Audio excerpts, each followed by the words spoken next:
And I think the techno-feudal world we live in could be this sort of cybernetic socialism, this sort of techno-socialism that uses all these technologies, but in the service of meeting human needs and improving our environment and improving our lives. But that requires political movements, that requires change, that requires all the things that we talk about that are difficult, hard, that are much bigger than all of them. But overall, I think that this is a very good book. Even if I have like little quibbles about terminology, ultimately it's a semantics game. He also acknowledges like, this is my theory. This is like my hypothesis. I could be wrong.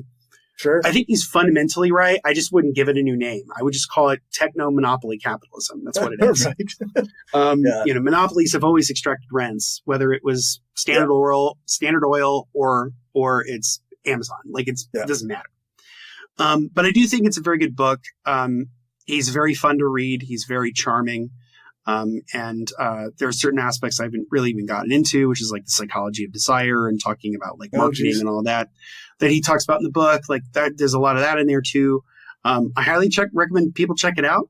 It's very easy to read. And I enjoyed reading it a lot. And I think it helps explain a lot of things that for me originally just didn't make a lot of sense, which is like, initially, like the whole, like, why aren't profits prioritized in a lot of these Silicon Valley firms? Like, why don't they talk about that? Right. And now I know it's because they're much more interested in extracting rents, because that's going to be their means of a profit rather than creating goods and services. So, so that's techno-feudalism. Definitely check it out.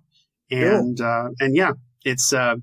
it will both inspire you and infuriate you and depress you all at the same time.